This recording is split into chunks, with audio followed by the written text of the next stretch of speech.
Hello, everyone. Welcome back to another Swans Cast podcast, episode 2 of the new season. And this is the last episode before the season actually kicks off with an away trip to Middlesbrough. A bit of deja vu if you're travelling up there, perhaps this weekend. So what we've got for you today, you've got Lee and Ben joining me as always, and we are going to bring to you our championship predictions for the season. So we've all made our own table as we did last year, combined it into an average table for like the podcast predictions, if you like.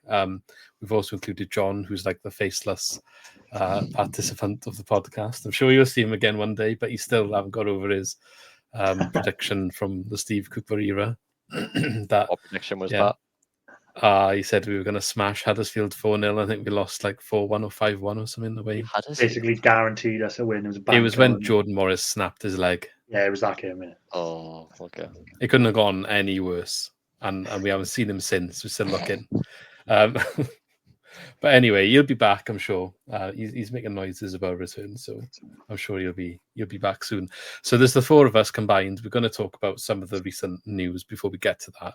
I say news, some rumours that some of it's not rumours, is it? Some of it was, but we'll touch on those things.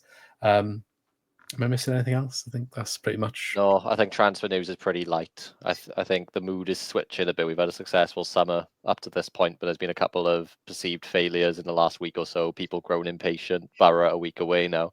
And it's Coney from Wrecham is the main one, really, isn't it? It's I don't know how much of it's true and how much of it isn't, but BBC reporting now that a target that we looked like we were paying big bucks for, rumours of a £5 million offer about to go in, didn't come to fruition. It looks as if that deal is stalled for the Wickham striker in the last couple of days or so. And now all of a sudden the entire fan base is angry. And it's a bit strange, really. I don't know about you two, but I think the summer's been exceptional so far based on what I was expecting it to be like, if I'm honest. Darling leaving, replaced him immediately. Every player, well, almost every player we've signed has been pretty decent value and perceived really good quality. There are some issues in the squad in terms of like in defence in particular, not enough depth, but then we still got a month to go. So I'm personally not feeling down about the Coney news too much, even though I would have liked him to have signed. I think there's a few loud people on social media who have been quite loud all summer about Sheehan and just any sort of sniff of bad news, and they're all over it. And I think that just then spreads on social media, and it's not great because I don't really get why. Think of whatever you want to think really about your opinions on Sheehan or anything going on at the Swans, but he ended the season well, and we haven't played a game since. And all they've really done is strengthen the squad. Like the only player that's gone is O'Brien, and a couple of the older players, and Darlin. But I forget about it. The only thing I'd say is pre-season results aren't helping. The fact that was it Kidderminster we beat 5-0, and since then we've lost to Exeter, Cheltenham. What's the game we played? There was 2 games, but it was 1 game. Barnsley, Brentford. Stevenage. We beat Stevenage as well, didn't we? Yeah, that was a broad. I think you're right though. I think every player we brought in, every time it was announced a player came in, everyone was like, "Oh, this is great signing." We were all pretty happy with every player that's coming in. I think for me, I just thought it was a bit like the season's come around really quick. Like all of a sudden this year, I don't know why you guys feel like it's flown this summer. I don't know why. And then when we've seen like the pre-season squads come out, like, you know, we look at the team and who's on the bench, I'm like, oh, we are a bit thin actually. But all the players we have signed have been pretty good. But I think like where we're thin, we've, like Ben said, we've still got a month left, so we probably will start the season and it'll look a bit thin. But to my memory, it always does. Like last year, we had same thing as last year. And it's like, but even like when 1 or 2 injuries happened in the season, we had kids on the bench, which you become accustomed to certain youth that get involved more often. We have got a few knocks and we at the moment, which is it's obviously worrying because that could happen at any time in the season. You could argue that perhaps we've been a bit fortunate with not having major ones for a while. I know had 1 or 2 last year, but it wasn't to the extent that it really affected us. So we had Miles Pitaris and Bianchini's obviously was still here. But obviously we've signed Danusa now, and I think on the wing, there's probably a few more options. Like Cullen can go there if you want. So Vidal, you know, the depth in those areas isn't too bad. It is perhaps more of a concern at the back, I think, at the moment. I think it's just getting highlighted a bit more because Burgess is a new centre-back. He's coming into a new club and he's learning. And he's not learning alongside Cabango, who's going to be his main partner. You've got Santos, who's brought in to be like third choice, who's also got injured. That's why it's been highlighted. Yeah. And it is a series of unfortunate events, and you do probably need a fourth choice. And maybe the intention was always to loan in a fourth choice. Like, it's which no is different. what's happening now, right? And it's no different to last year, where we were last year. We loaned in Del Cra, didn't we? Yeah. Was there someone else in the first half of the season? Before that, Nelson Abbey. Yeah, exactly. So like, and they don't play when they don't get injured. So like, it's not really different. We're obviously looking at what we've got with it in-house at the moment in pre-season, because you're not going to just rush someone in for a friendly. They'll rush someone in before the deadline if it gets to that point, won't they? But they hopefully won't, I guess. And that's why I think it's been highlighted. And the other thing is because the midfield is quite new, really. Frank goes there on his own most of the time. I think, obviously, I know Fulton started the last friendly, but regarding like building relationships and partnerships and who they're playing with, and there's different things going on with Galbraith and Vidal there as well. I think it's just exposing the fact that all of these players are new, playing together, and perhaps not linking up between defence and midfield as much as they should be. And that looks more concerning because that's how you concede goals. I think that's the worrying thing. Like, we're obviously not scoring that many goals in pre-season as well. But that's something that perhaps you can fix. I think the alarming thing is you don't feel comfortable that you can grind out a 0-0 when you concede in. But I think it's just one of those things that will probably iron itself out. It's unlucky that, like you said, you brought in a centre-half, he's got injured, and your starting centre-half is injured. So I think once they sort that out, and then I don't really know what it's going to look like because I haven't paid too much attention to the pre-season friendlies, only just dipping in and out. But I think when the starting 11 is announced on Saturday, I think it'll look good, the starting 11. I think it'll look pretty good on paper. It'll just be the cover that we're missing then with the back four predominantly.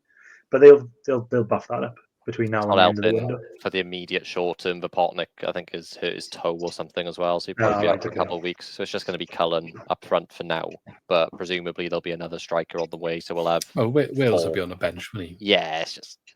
He's one for the future, and I think I'd be surprised if he features much, but, how do we prove Well, he can go in the wing as well, mind, so maybe we'll have a bit more of a part to play than we think.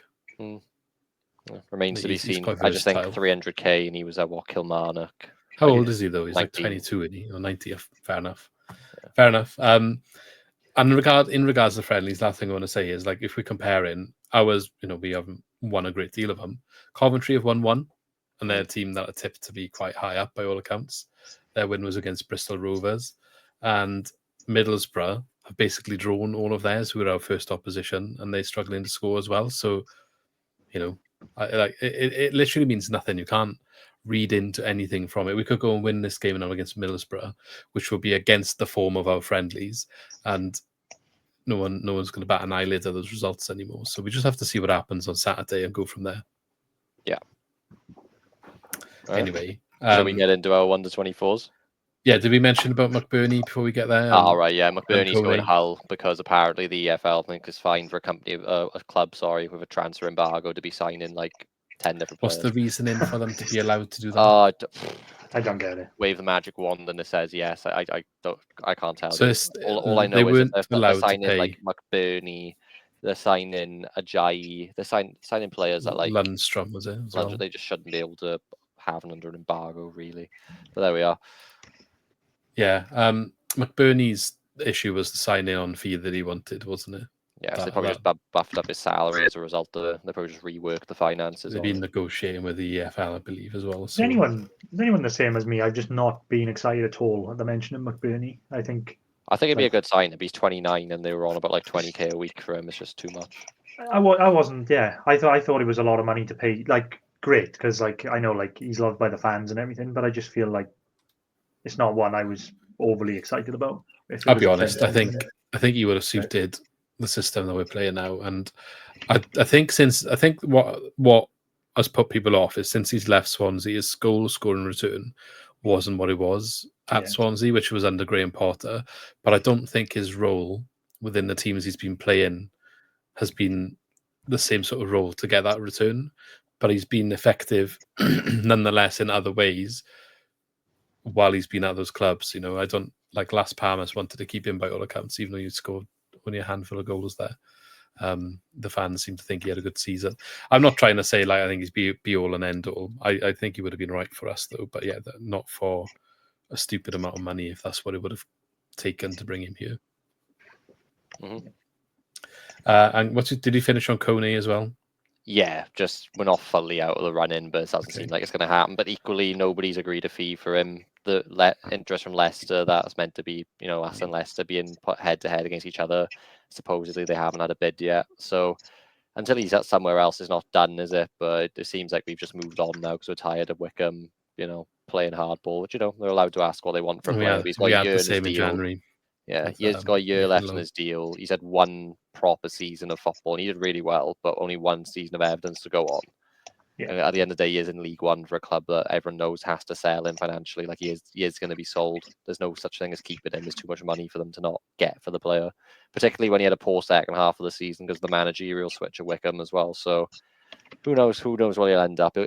I wouldn't be surprised if it's a team he ends up going to that isn't even like linked with him right now. To be honest, yet that name hasn't even surfaced. Someone will come in last minute if he hasn't gone by deadline day, wouldn't they? Yeah.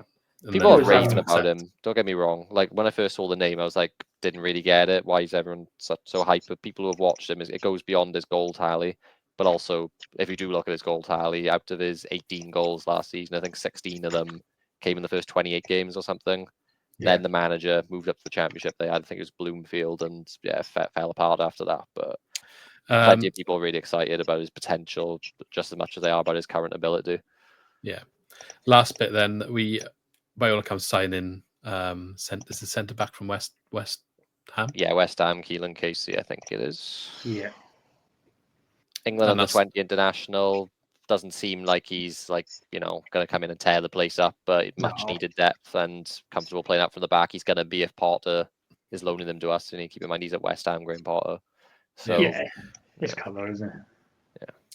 Lee, do me a favour. Can you just turn your volume down like 2 clicks, please? If that's all right. Something like that. Yeah, so I mean, there's some cover coming in. I did think we'd start utilising the loan market, so it makes sense. But he hasn't been announced yet officially. I think West Ham accidentally slipped up, didn't they? But they were prepping the official web page and they accidentally posted it. Yeah. Okay, let's move on to the 1 to 24s then. So I'll pull them up here. Right, so kind of already discussed what we're going to do here. 4 of us have made predictions. We're going to reveal them from the bottom up. So we're going to start with the relegation zone. We'll go through what everyone's put in. Like I'll read them out. If anyone's got a piece to say on why they've put a certain team where they've put them, or maybe someone might get questioned on why they've put someone there, obviously we'll have that discussion. But generally speaking, for any detailed discussion on any clubs, we'll just use the average table. It won't be probably for every club, but if there's any notable ones that we want to discuss, or clubs we think might be a bit of a dark horse, or someone that's going to fall a bit lower than people expect, stuff like that. Anyway, so should we make a start then, Ben? Do you want to reveal the first row? Here we are there. Have you worked out how you're going to do it? That we're doing 3 at a time. Okay, so for relegation, I guess, isn't it? So yeah. In the bottom 3 then, Ben's gone for Hull, Oxford, and Sheffield. I should have read it the other way around, really. So 24th position up then. So Sheffield Wednesday, bottom of the league. Oxford United, 23rd, and Hull in 22nd. I've gone for, again, Sheffield Wednesday, bottom. Charlton above them, and Preston above them. Lee has gone for Sheffield Wednesday, bottom. Oxford above them, and Hull above them. Exactly the same. Yeah. And John has gone for Hull, bottom. Oxford above them. Sheffield Wednesday above them. Same so in a different order. Me and Lee exactly the same. The same 3. I saw these in advance and I was like, nah, surely not. I know there's some teams you expect to be down there, but it's mental. Exactly the same 3 teams. I was umming and ahhing about Hull. I had Hull like lower down, and then I thought like late yesterday I was like, oh, do you know what? I'm going to put them in the last relegation spot. I just fancied it. Thing is, I didn't want to be biased. I had Hull in 22nd. Obviously, I did this first. I was making the sheet, and I didn't want to change my predictions after seeing anybody else's. But I've seen Hull transfer activity now, and I'm like, okay, maybe they could creep up. But I didn't want to change it. But I'm surprised because I thought when I did Hull, I thought like maybe that would be one that like no one else would have had. I didn't think anyone else was going to have Hull down there, but 3 of us have got Hull. Is it because the transfer embargo? Is that why you're all thinking it? I don't know. Well, similar to Sheffield Wednesday, they've got a lot of like off the field stuff in there. I know the transfer embargo was one, but it just seems like a bit of a mess. Like they sacked the manager again, didn't they? And I don't know. Yeah. There was that element to it. They creeped over the line last year as well. Yeah. Still sacked the manager. It was, and that he's now gone. And he gone to West Ham. Ruben Sales. Am I making that up? Oh, where did he go? Sheffield United. Sheffield United. Sorry. Yeah, that is what I meant. Interesting. I don't know. I feel it's hard. I found it really hard to predict my bottom three. I'm not going to lie. I think Preston were free falling a bit last season, weren't they? I mean, they came from nowhere into relegation battle, didn't they? Like they were the usual mid-table Preston for a while, nothing spectacular, nothing horrible. And then they just kept losing and losing, and all the teams down the bottom kept winning and winning, and all of a sudden they were. I think they did. Correct me if I'm wrong. On the last day, very briefly drop into the relegation zone, but then because results turned back the way they stayed up. Yeah, I just don't know. They're not safe at all. I don't think Preston's a bad shout either, to be honest. I think like we said before, anybody in that block. Yeah, I think it's going to be a tricky season for Charlton. We're all pretty confident on Wednesday. Charlton's not there for me because of Nathan Jones. Not that I love the man at all. I know, obviously, because of Swansea Cardiff bias, but when he has a club that's that size, and I know I'm only using Luton as an example, but he has done it twice with Luton, and it clicks. So, like, it's clicked at Charlton. Now you can see the way they've come up from League One. They're very, very formidable. I think everyone from, say, about 10th down in the Championship this year, I think it's going to be really close, bar maybe the bottom one or two.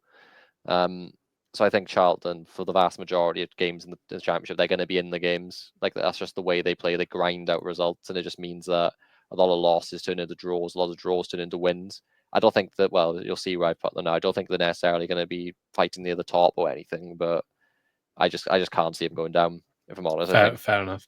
Yeah. And Sheffield Wednesday, I think, goes without saying. Oh, yeah. What a mess.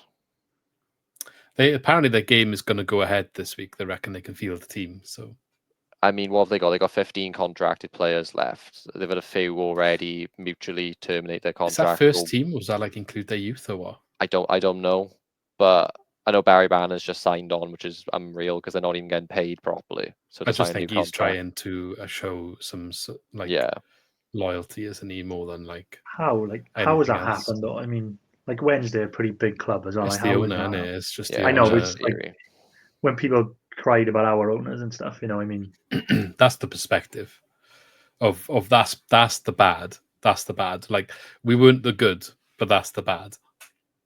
We were just in the middle somewhere, and unfortunately, most of the clubs are probably in the middle somewhere. We just couldn't deal with it after what we had in the previous regime, which was just success after success. That's the bottom line. And maybe we've got better owners now. Obviously, time will tell. But that's the bad, and we never got near that. The one thing you can always say is we've been run stairsily by whoever was in charge financially. Never near what that is, and that's where it gets an issue. Dangerous. Like that. Yeah. So I would take what we've had all day over that. They've had a few players walk out because after they're not paid for a certain number of months, they're free to. That's more of them are threatening to do the same if it continues. I think Danny Roll, their manager, who was really the main reason that they were doing so well for so long, particularly the mad great escape they did, was it season before last? Yeah. So he's been trying to go for ages, and the coaches have gone as well. That was with him, so I'd be stunned if they stay up. It would take a miracle from here in terms of who comes in as manager, if they can retain players, let alone sign more. So their own fans and the podcast I work with for them think they're going to be last as well. So it's not like we're being disrespectful either. It's just a bad situation. It's unfortunate to see, and hopefully they can come out the other end. But I think the owner wants a ridiculous sum for the club. I'm sure he's put 100 million on it. And that's just very unrealistic at this. It's a club with huge potential, don't get me wrong. But we were sold for that in the Premier League, though, weren't we? Yeah, but what I mean is the size of that club. It could be worth that at a given point, but not now. Not on the state it's in, the debt it's got. The stadium's fallen apart, is it not? As good as big as the stadium is. One of their stands has been condemned, isn't it, and can't be used. So that's crazy money. Anyway, let's do the next three. Okay, so starting in 21st position for Ben is Preston. 20th, he's got Charlton, and 19th, he's got Blackburn. I have got in 21st Oxford United, 20th I've got Hull, and 19th I've got Blackburn. So there's a crossover there. Lee has got Charlton in 21st, Portsmouth in 20th, and Stoke in 19th. And John has got Charlton in 21st, Preston in 20th, and Derby in 19th. So there's a lot of the same teams there. Obviously, John's not here to talk about Derby, I think, is one of the ones that stands out for me. Lee's put Stoke there. So not feeling it with the Stoke then? Yes, I don't know. It's just Stoke. To be honest, I'm not really clued up on their transfer activity, but it just seems like every year they just slip further and further, like closer to that fight. Like last year, they looked like they were in big trouble, weren't they, for a while, and then I think like they beat Cardiff, didn't they? And then they kind of just pulled away a little bit. But they're all like, I think anybody in that pot again, we could have had them in any order. But Stoke, I think, that, unless something drastically changes, I think they will go down at some point. I think they do struggle year on year. I do really like the manager now, though, mind Mark Robbins, who was at Coventry before he lost his job. I think if you need a special manager to get in and long term, implement changes that can turn that place around. I think their issue is they're not happy letting someone have a mediocre season to build. That's what they need. Every single season, it's somebody getting sacked. That gets some, it gets tiresome. You can't build a squad long term if the manager keeps churning over and the players keep churning over as well. So they've actually done decent business, to be fair. Word on the street is very excited about the signings they've made. Some of the names that you might recognise: Aaron Creswell, he's a bit old, but he's joined them from West Ham, left back. Sorba Thomas. Decent. Oh yeah, I forgot he went there. That was quite early on in the summer, wasn't it? I forgot. $5 million that was, wasn't it? It's undisclosed on my thing. Big money if it is true, though. I don't know who this is, but Robert Bosnick, meant to be decent, is sent forward. And David Mumba, sorry, I've said that completely wrong. Mabama. Oh, I was going to say. A young Man City prospect coming in, the striker as well. But I think Robbins bringing those players in is what links it up to me. I feel like it will mean more than perhaps it has in the past. And they had a decent end of the season last year. Yeah. Blackburn's the wild one when you think about it properly, innit? Because they were very briefly in 6th place on the last day of the season. But if you remember, you had John Eustace, who went to Derby, left Blackburn when they were high flying in 6th or 5th or whatever they were. Blackburn then sank like a stone and somehow pulled together some form right near the end of the run-in to keep themselves in contention, which shows how poorly a lot of those teams going for 5th and 6th were doing, but also how much of a head start they had. But obviously, if you look at their form for the most part since Eustace left, it was poor. It was really poor. So I don't know what they've got in them. You can see me and Luke both have 19th. I don't know what they've got in them to really feature higher than that on the table, if I'm honest. Because I was just looking at I was going to say they've lost Callum Britton as well, decent. I don't think decent right back then. I hope I remember right, but I don't think I have a much higher than that either. No. I think probably must be I was looking at the teams above them when I was doing the ordering. I was just like, I can't justify putting Blackburn above them. I think they've just got more going for them. The only thing I would say is obviously Derby as well, which is John's got. They did sensational when Eustace went there. So that's why I didn't have them that low down in the table, because their form to pick, people forget how far gone they were. They weren't completely gone, but they were hanging on by a thread, Derby. Everyone was questioning, including myself, why is Eustace Lee was getting worried that they were going to overtake us when we played them, remember? So, I'm telling you, that week was important. That week where we had Plymouth and Derby was very important. Yeah. So I'd be stunned if Blackburn finished above Derby, put it that way. Speaking of Derby, 2 of Blackburn's players have gone there. Danny Bath and Andreas Weidemann. Bit old now, don't get me wrong, but maybe Eustace effect there. He's bringing in players that he's worked with before. Solid championship player, isn't he? Yeah, you know the one that we didn't touch on, I want to just touch on quick, just because it's relegation. Now that it's been revealed where I've put them, it's Oxford United. So I'm the only one that thinks they can just about stay up, but the other 3 of you don't believe they got a chance by the look of this. Well, I don't say they don't have a chance, but I just think they did fine in their first season, don't get me wrong, but it's mainly just the squad more than anything. I can't lie. Like, out of all of those teams on there, Oxford never really got, to a point where they were excelling. They never truly got, completely out of a relegation battle for me. Yeah. And I just think maybe second season syndrome. It's one of those ones like Charlton, they're coming up as playoff winners. Maybe they don't do as well as I thought they did. They could drop that down further. Preston is the one. They could just go mid-table, Preston. They have that in them, or they could be shocking and be right down there like we've all got them pretty much. It's going to be tight. He's going to be tight to all the rest of this pack. Yeah, it's Wednesday and then the rest. I didn't realise Oxford hadn't really spent any money either. No. Well, I think they have, but undisclosed. But I'm not sure how much there. Okay, what's the next 3? Right, the next 4 I've got you. All right, okay. So starting in 20th position, then Ben. Not 20th. Sorry, 18th. Ben has gone for. Here's a big one. Ben's gone for Wrecham in 18th position. We're going to have to get straight into that in a second. Stokes, I can't even talk. I wasn't expecting that. Baffled you. Yeah, but well, I mean, to be fair, John's revealed Wrexham there as well, right? Let me compose myself. Starting in 18th and up, Ben's gone for Wrexham. Then he's got Stoke in 17th, QPR in 16th, and Watford in 15th. I've got Portsmouth in 18th, Watford in 17th, QPR in 16th, and Middlesbrough in 15th. This is a bit of crossover again here. Leah's got Blackburn in 18th, Preston in 17th, QPR in 6th. That's crazy. All 3 of us gone QPR in 16th, and Derby in 15th. And John has gone Portsmouth 18th, Blackburn 17th, Stoke 16th, and Wrexham 15th. To be fair, the teams that we are all revealed, they're not too far away. We're all quite close. Like no one's got a real outcast yet, have they? Yeah, I mean, maybe you could argue Wrexham for me, maybe but Ben also, have now. Yeah. But also, my main reasoning for that is look at League One last season. Birmingham smashed it, like obliterated it, broke the transfer record, as they should have. Broke the transfer records, broke the points records, everything. Which is why none of us have said Birmingham yet, obviously. But outside of that, it wasn't the strongest league. I've gone Charlton to stay up because of Nathan Jones. I've gone Wrexham to stay up. I don't think everyone's putting them like 6th and things. Oh no. I don't see it, if I'm honest. O'Brien, brilliant signing. A club that size shouldn't usually make that sort of signing. We saw how good he was last year. Kiefer Moore coming in, excellent. He's going to get out of Championship number 9, and then Danny Wall, I think, is coming in as number 2.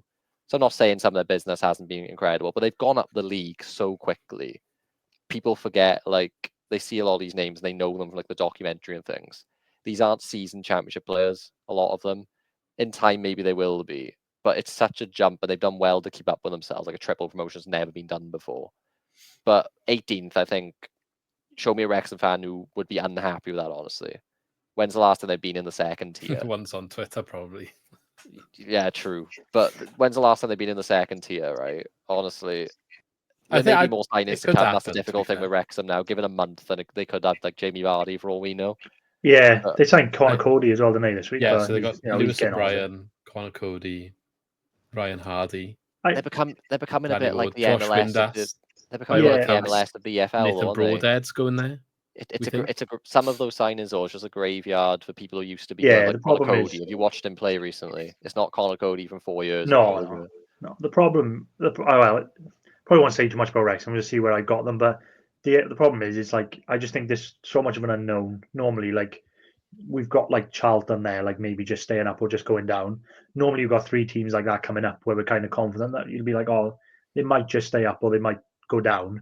But I think with Birmingham and Wrexham, because of their like situation and the way that they are, I think they're just such an unknown. And I think come the end of the season, we may not be surprised if one of them are as far down as like what Ben has got, just because who knows what's going to be like. The other major thing people don't really touch on as much, Phil Parkinson, the manager, big fan of him, don't get me wrong, triple promotion, what he's achieved. But when he's been in the Championship, he's never done well. And albeit, he was at Bolton, I believe, the last time. Hardly an ideal environment. But there is such a thing as your style of play not having the impact you want it to when it reaches a certain level. Like you see Russell Martin in the second, he went to the Prem, just as like a sort of example of what I mean. Obliterated Championship teams, was unbeaten for like 20 games in the Championship. But they were just embarrassing in the Prem. So like Wrexham now, will it work seamlessly right from the off? I don't know. So I have them down there again because some of the teams above them, I was looking at them just like they've been there and done it already. they're one of those ones like Ipswich came out from League One and they got double promoted. I'm not saying they can't be higher up in the table. I do agree with you on the point of the manager, though. Not that I'm not trying to discredit him or anything, but by all accounts, they didn't play the best football in League One last year. It just worked to an extent, but a lot of their games were close and they managed to just get over the line. They were lucky to get over the line in the end because there was a time where like Wrecham had caught them up and gone above them and they nearly threw away automatic promotion.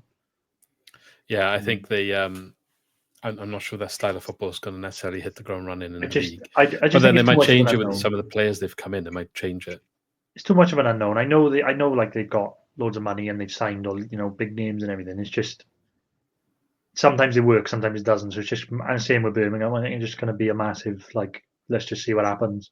Could work. They could just come in and storm it, but we'll see it. I mean, the players they signed, they will support the first team, but like a couple of them are in the same positions as well. Like, do they play two up top? I don't actually know, to be honest. I mean, they can do now, I suppose, can't they? That was probably where they will prefer position. Because Paul Mullin obviously left. I think Stephen Fletcher left. So that's where they need to strengthen Kiefer Moore. I mean, Christ alive, you don't get relegated with Kiefer Moore up front, do you? If you're being honest, that's why I didn't have them any lower than 18th. Ryan Hardy. I mean, Ryan Hardy, Plymouth did get relegated with Ryan Hardy, so that that's one of those ones. He's a good player, but he's not exactly going to come in. No, I know, but in terms of replacing the other two, I meant that's the two they've gone for.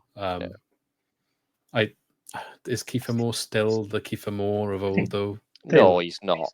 Like, I don't think he's at the Sheffield United level. He's done anything in the last couple of years. His profile is so unique, though, and I think it is perfectly suited to the Championship. I can't knock that signing at all. Like, it's the sort of signing that you were expecting them to try and go and make. They've done it because they paid him stupid wages. Same with O'Brien. No, I agree with you, but he's 32 now, isn't he? Yeah. So that's probably his level now in a like mid-Championship. Well, we'll see how well it works. I mean, good on him if it works. But I think Lewis O'Brien is the standout one. Yeah. I agree with what he said. A lot of who they seem to target is done it all the way up, and they bring in players that are kind of like older, and it's worked. I don't know if it's going to work as well in this league. But again, if they get Broadhead as well, he's not necessarily that sort of player. So I think we're all minings on there. I think we're all pretty confident. I think we're all pretty confident that they'll come up and consolidate, though. Like, they won't go down. I think we're all pretty safe on that. Yeah. Touching on the other teams, we're all pretty mid on Derby. Not Derby, sorry, QPR. Yeah, QPR all in 16th. But I think, to be fair, they've made some decent signings as well. I know I've seen a lot of people have put them as like dark horses. Yeah. I just didn't have confidence that they were going to do a full. They don't seem to be able to put a full season together, even if they're playing well. Say they have a really good start and they're hovering up the top. Like, it's happened a few times recently where they have really good runs and shift their way up the table, but then they always end up in roughly that position by the end. They're very streaky, aren't they? Like you say, you think, oh my god, they're class, and then they just won't win a game for like 8 in a row. Yeah, you've got to be lucky when you play them in the season, haven't you? Sorry, Luke. Said also their stadium's horrendous, so they don't deserve to go any higher. I'm done talking about Loftus Road and the £7.25 Carlsberg, right? I wasn't going to say with the Carlsberg. I have another point that I saw earlier. Apparently, like, a bunch of their games are on TV, like the first half of the season, all home games. And I've seen people speculating that's because Sky's studio is literally like down the road. Could be. People are kicking off saying how they love changing times and forcing away fans to do these stupid commutes, but then they're just picking Loftus Road as an easy TV match. Like half hour down the road for them. So 7 of QPR's games are on TV are all at home. That's just a side note. But the one signing that stands out is Kwame Puku for me. Yeah, which makes that attack quite exciting. He'd have been ideal, wouldn't he? That right wing position is not an absolute must for us, but that would have got some bums off seats, I reckon. And Karamoko Dembele as well has been signed, which got some pace up front. I think that's why people are excited about what they can do.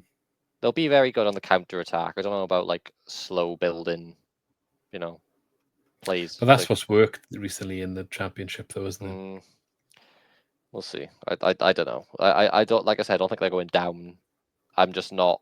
I was somewhat bigger than I just started like looking at their squad, looking at the teams above them that we have now, and it's just I can't see them being much higher than that. Yeah, they have lost lost Ronnie Edwards to Southampton, though, so that's a bit of a.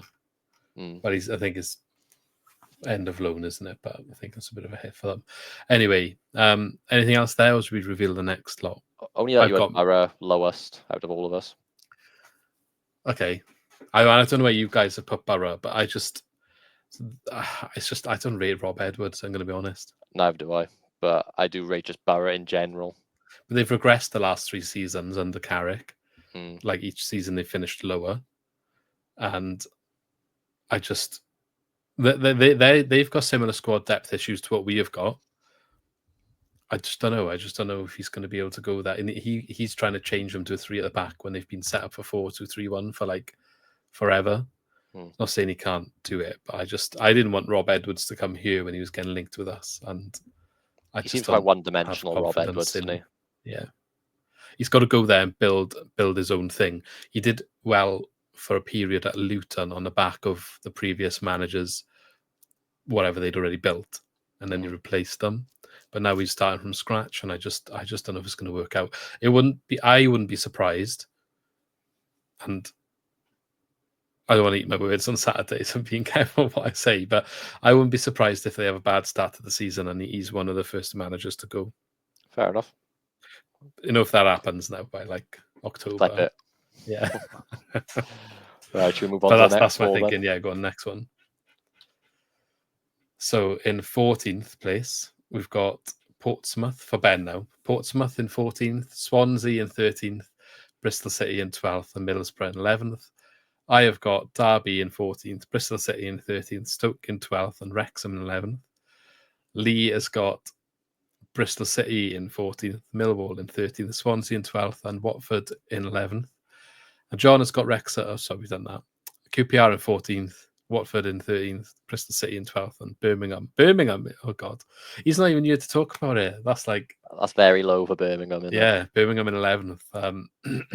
The talking point here is obviously the Swans for a few of us. But Lee is committed to Wrexham finishing above the Swans. So Lee thinks that Wrexham are going to be the highest team in Wales by the end of the season. It's a big statement, but we just spoke about Wrexham, and you said that. Yeah, we'll come to that. I it's just an unknown. That. It's just an unknown for Wrexham, but I think I'm putting us in mid-table is probably a safe option. But do you think if you look at our squad and Wrexham's squad, that they've got a better squad right now? For the Championship, yeah, I think so. Do you reckon? Yeah. It's a big call, that is. Name 6 of their players. All the ones right now? Just signed, probably. Yeah.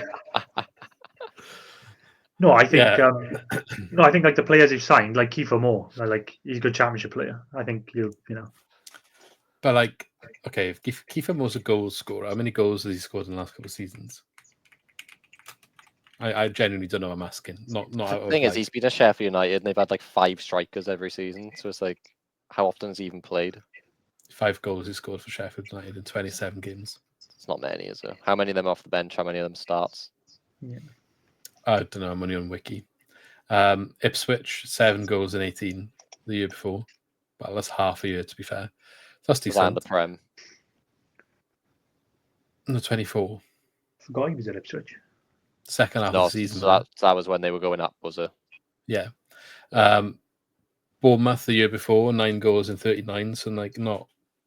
I guess that's the same output you had in Cardiff. Though you only scored 25 in 64 for Cardiff. I don't know why I thought he was better than that. Well, I swear he scored like 20 in 1 year season, didn't he?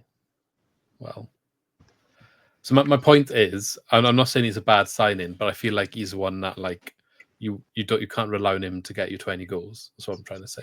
No, but he might not get 20 goals. His experience. You'll play 46 games for Wrexham probably, bar an injury. Yeah. And the other point I want to make is Liam Cullen scored more than him the last couple of seasons. Yeah. Liam Cullen's another one we'd maybe come on to it, but he didn't do anything in the second half of the season. No, he didn't, but he still scored 11 goals last year. They're different players, though. They are. I'm not sticking up for Kiefer Moore. I'm not saying he's an absolute amazing player, but look what he does for Wales. When he comes on for Wales, he causes havoc and brings other players into the game. Yeah. Doesn't start though, does he? And he's got experience at this level, big time experience at this level. Like Bellamy's starting Cullen over him, which I think is quite a different positions. Yeah, they are. But like he's not a Bellamy player. Bellamy's been quite open about the which fact I'm surprised because Bellamy, Cardiff, and all that. I thought they would have been. Thing is overdone. Like he actually likes the Swans more for Wales because it suits his style of play more. Like he's a pressing fanatic, Bellamy. So Kiefer Morsel, he wants to be starting regularly. That's why he's gone there. Okay, that's fine.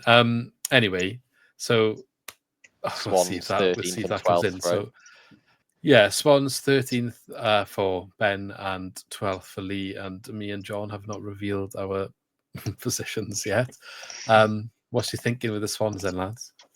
I just can't see everyone who's saying like we're going to be top 6. If I'm honest, I think obviously the depth, but also I'm still a bit thing on like Sheehan's long-term viability in the role. Like I'm not saying sack him or anything, but he is very new to this. He hasn't, really hit a bad streak whilst being permanent Swans boss yet. So it's about how will he adapt if that problem does happen. And obviously pre-season hasn't gone swimmingly. So what he'll look like in actuality now, I don't know. But yeah, I just think you need a deeper squad for top 6, and I think possibly a manager who's been there and done it a little bit more. Because keep in mind, this isn't somebody who's had tons of experience in like the youth level either. This is all new to him. Could not give him the job because of how well he was doing, but it could bite us in the butt a little bit at times. So hopefully you'll have the full year, and then maybe next year recruit a bit better again, and then aim to go a bit higher. Yeah, similar for me. I think like I just don't know what it's going to be like, to be honest. I think like we always kind of, if we just like carbon copy of the last few seasons, is not start very well, manager gets sacked, we worry in January, or I worry in January and start like panicking, and then we bring in someone and pick up and finish mid-table. So I wouldn't be like absolutely shocked if we're sat here at the end of the season and the same thing's happened. I hope Sheehan does like something different and we get a bit more of an exciting season, but I don't know. There's nothing. There's just nothing telling me that yet. So we'll just stick to where we normally are. I do get where you're coming from, but I don't think that necessarily was the case last year, was it? Like I wouldn't say we didn't start that well. I think it just fell off the rails after Christmas more than first half of the season, like we've lost our manager around about Christmas, January time the last like 2 seasons, haven't we? Well, Duff was in October. Yeah, but then we had Sheehan like over Christmas, didn't we? Yeah. I don't know. I feel like on paper, completely get that, but I'm wondering whether I think it's a bit more at play when the whole Luke Williams situation happened because we had just been taken over, and I think hindsight looking back, I think the ownership obviously after moving on Coleman as well, I feel like they're trying to rebrand maybe those sort of narratives, if that makes sense. Like I'd like to think anyway. So I don't know. Obviously, if it doesn't work for him, I'll agree. I don't think necessarily it would be too shocking if he doesn't make the season. I'm wondering how patient they will be is basically what I'm trying to say. He's their man that they've selected now. You don't have the sort of middleman in Andrew Coleman, who was there from before, kind of in the middle. So do you think if Sheehan is struggling, do you think they'll move quick to change, or do you think they'll be patient? I don't know. I don't know if this sounds a bit disrespectful, but it's almost like like we said, we couldn't not give him the job. It feels like this is just a continuation of a caretaker manager role, even though he's got the job. Like I just feel like they have to give him the job at the time because he did very well. And then I think if like it starts really bad, I don't think they will hesitate to pull the plug. I think the difference is he's probably a lot cheaper.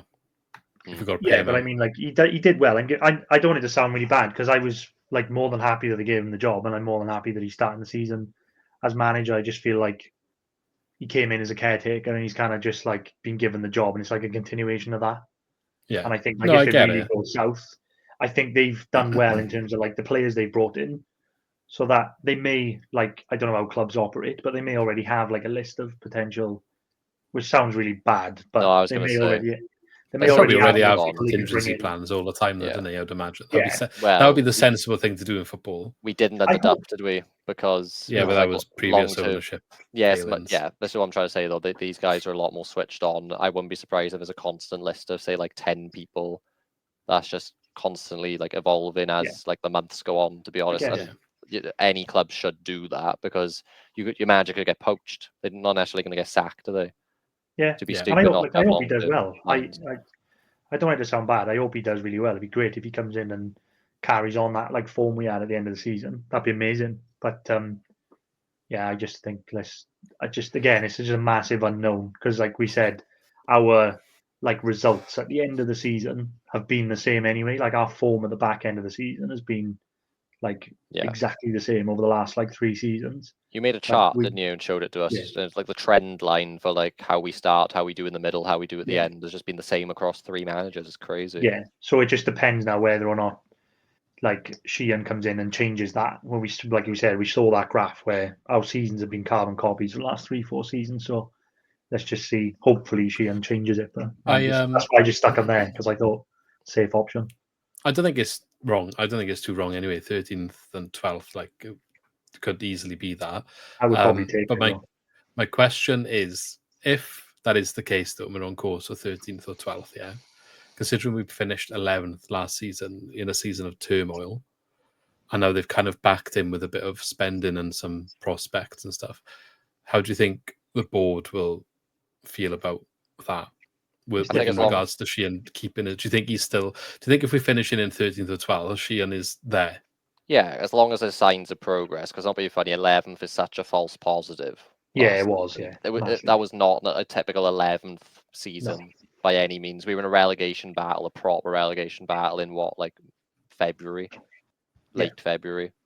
So 11th was the result of a good run of results right at the end, but it masked what was a bit of a hideous season at times, to be quite honest.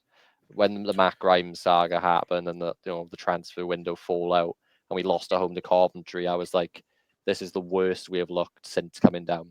Easily. Absolutely easily. So the fact that we finished in 11th, fair play for the run of results we had. But I don't think you can say, if we finish 13th, that's necessarily regression. We could even have more points, you know what I mean? It's just a place at the end of the day. Yeah. And it's a league where I think everyone from like 9th down to like 18th are probably going to be so close together. You can't say, we're slightly lower down that pack, therefore we've gone backwards. It'll all be about adding in context, how are we performing, how are the players developing, the specific ones that we brought in, hopefully to sell for a fee. Galbraith, for example, I'd be stunned if he's still here in 2 and a bit years. I really would. I just wondering if the board will have that patience. So I guess that's what we'll find out. Whether it's a case of black and white on paper, that's where you are, or if they will look at those things you've just mentioned and consider those things. Yeah, I think, like Ben said, I don't think the position number necessarily matters. It'll just be the way the season goes, because that mid-table finish could be that we've had an actual really good season, and then maybe we're just outside the playoffs, and then we just fall away at the end, maybe when we kind of go out of contention, or like you said, we could have another shocker, and then maybe just pick a few results at the end of the season that bumps you up. So yeah, I don't know. It happened a lot, not going too far back, not to create a sidebar, but it happened when we were in the Prem. We'd be struggling all year, and then we'd be safe, and then we'd win a couple of games, and teams would be like, "Oh, look, you finished 15th in the end, so you're not struggling." It was actually we were struggling for a long time. Mm-hmm. It's the position kind of masks it sometimes. Fair enough. I do think out of the last 2 seasons, though, the Duff season was a worse season, I personally feel. So I'm hoping that we can hopefully carry on improving. I think we improved on the whole. I think it was just that 2-month spell for me that I was really concerned with. Yeah. Other than that, I was quite okay with how things were going, which maybe under the season before, Duff obviously didn't get off to the best start. I didn't enjoy Sheehan's cast take a spell that time round, and Luke Williams got off to a ropey start as well. So I feel last season it was probably more miserable in those 2 months, but the average of the season I think was a little bit higher. But yeah, we'll see where it goes anyway. Because you got to keep in mind the 2-0 loss to Cardiff was in that spell under Duff as well, which somehow felt worse than the 3-0 loss under Luke Williams. I don't know how that's possible. Do you think? I was there for the 2-0 one. Maybe that's what made it worse. Probably. But we were hopeless in the 2-0. But at least in the first half, we were in the game when in 3-0, and it fell apart after that. I mean, I guess it also gets better when you lose 3. What was it? What did we lose them last year? 3-0. But they got relegated. so that probably helps. Yeah, does help. Yeah. Right. Anyway, anything else there? I mean, John's not here to talk about Birmingham. I have Portsmouth notably higher than the rest of you. I'm quite big on John Mousinho, to be honest. They came really good second half of last year. Portsmouth did. I thought anyway. I think so Ben thinks that the team who's taken Bianchini off us are going to finish directly below us. Mm-hmm. Interesting. That's the worst.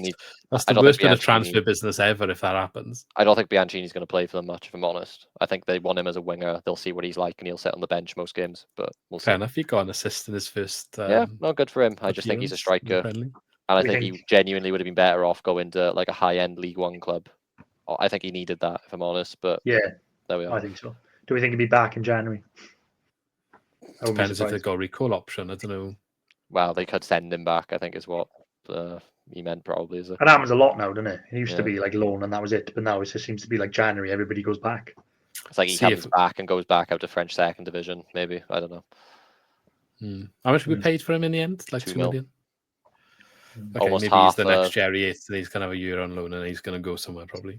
Almost half of Richard Kone, that is, just saying. They must have like when Bianchini went out, I was expecting somebody to be coming in afterwards. Maybe they thought Kone was coming in. Well, I think it all moved quick and then they put that bid in. But I guess the money's there now for whoever they bring in.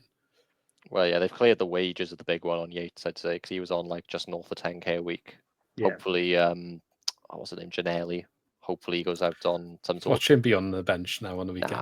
He hasn't featured at all. It's a weird one though, right? Because if he's not good enough to feature for us fitness-wise, why do they expect somebody else to come in and pick him up? I feel like Sheehan just doesn't like him. Same as Bianchini, because like Bianchini was in the squad regularly under Luke Williams and then just wasn't playing at all under Sheehan. And then Janelli was just coming back into contention and getting on the bench as Luke Williams was getting sacked. And then when Luke Williams got sacked, he disappeared. So, like, I don't know, just for whatever reason, they're not Sheehan's cup of tea, which is a shame. I would have liked, because Janelli looked like he was going to be okay when we first signed him and he scored that goal and all of that happened. But, yeah. Should we move on to the next four then? Yeah. Particularly the 7th place team, who we're all going to put down as the ones that just out on the playoffs. Yeah, just 4, I think. Okay.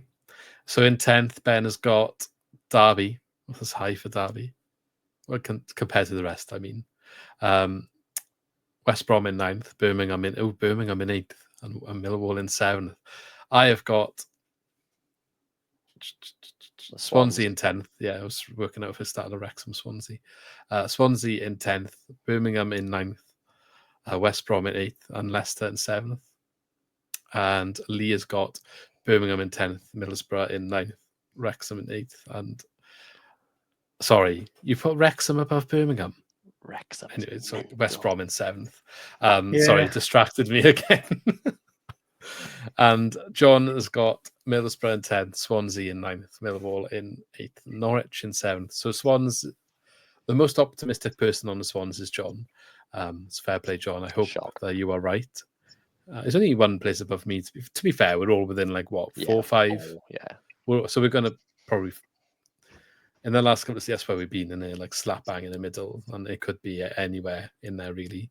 The big talking point, and Birmingham has come up a few times here, and I know a lot of people have got them very much higher, but I guess the three of us that are here now don't feel like they're going to make the playoffs. From my perspective, I just think it's just it's hard because Ipswich did do it and they came up and it did go up, but I just feel like they're going to be close, but I feel like they just won't quite get over the line. I wouldn't be surprised if next year they do. Ipswich finished on like 98 points, and by all accounts, they should have finished higher. It was stunning. They didn't, but every metric said they should have. Like, so Wrexham, they had what, 85, 86? Maybe they crept up to about high 80s by the end. Do you mean Birmingham? Sorry, Birmingham had. No, I was like Wrexham crept up to like. You said Ipswich 80s. Finished on. They should have finished higher or something. You said Ipswich. Do you mean Birmingham? Yeah. No, Ipswich should have. That when they went up from League One. Right. Okay. I thought you meant when they went up from a championship. You confused me. Sorry. No. Plymouth won the league when Ipswich went up, and it was ridiculous. Okay. Like it shouldn't have happened. But no. And then there's Birmingham last season who had like 111 points, and Lee, you think Wrexham, who've had like was it high 80s or low 90s, are gonna finish 2 places above them? Yeah, ideally, I think I'd swap Wrexham and Birmingham, but I just think you can't do that now. No, I just think that both of them are just so like I know Birmingham. I think we've all got them off the board now, and we said Birmingham now before we've got into the top 6. Yes, none of us have them top 6. It's interesting. But I saw Oh no, John's got them there as well. I thought you didn't have them. Some of the bookies had them like second favourites to go up. Yeah, they are like up there. I got the bookies here. We'll go through at the end now. We'll compare it. Third. They'll do well. No, I don't think you are. They'll do well, but they could even get top 6. They're one of those teams who could creep in there, but I don't think they can compare to the teams we'll have at the top later. I can't lie. Do you want to know their sign-ins? I know some of them, but read them all out. Go on. Damari Gray is one of the main ones, isn't he? Yeah. Shall I put him up on the screen? Well, he's been in Saudi though, isn't he? Am I mistaken? So what version of Damari Gray is coming back? I don't know a lot of these names, which is why I've put them up. But they spent €9 million on a 30-year-old striker. He used to play for Celtic. Yeah. Someone say his name. Furuhashi. Yeah. Damari Gray, of course. They are, a lot of them are old. 27 is like the average age. A couple of youngsters in there. I mean, don't get me wrong. Tommy Doyle, ex-Cardiff, unfortunately, but excellent centre mid, at this level, even though he's only on loan. Right, Say Samuel, still 27 somehow. Did not know he's now a right back. That he used to be left wing for QPR. It is that same as Say Samuel. Damari Gray is like what version of him you get in. And then I'm not going to pretend to know the rest. Some cash-ins, obviously coming from Brighton, so you assume he's going to be good on loan. But Taylor Gardner-Hickman's all right, and he's from Bristol. I don't know. I can't say I remember much about him. He's got a cheap deal. Maybe he was a year in his deal. Maybe I don't know why he's gone that cheap. But yeah, it's one of those ones like clubs like this, and it's the same with another couple of clubs in the league at this level. You don't know a lot of the signings. Sometimes you see a list of like 10 players, and it looks all impressive. But yeah, it's just one of those wait and see. The thing is, they didn't need to add that much. If you're getting 111 points in League One, like the squad you had is going to be decent, surely. Yeah. Yeah, well, I think that's it's a statement spending $9 million on a striker, though, isn't it? 30-year-old striker. Crazy. It's got to pay off. Yeah, it's just got to.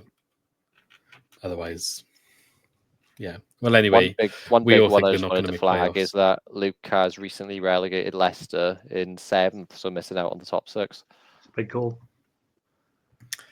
I just feel like one of them is going to be disappointing, and 7th isn't that disappointing. But like, how many times can you yo-yo until one of the seasons just doesn't go the way you want? And I feel like Leicester have had a lot of noise around off the field stuff the last couple of years with finance and stuff. I can't see that they've really strengthened. There's rumours about points deductions, which makes it difficult because you don't know what the points deduction would be if it happened. Yeah.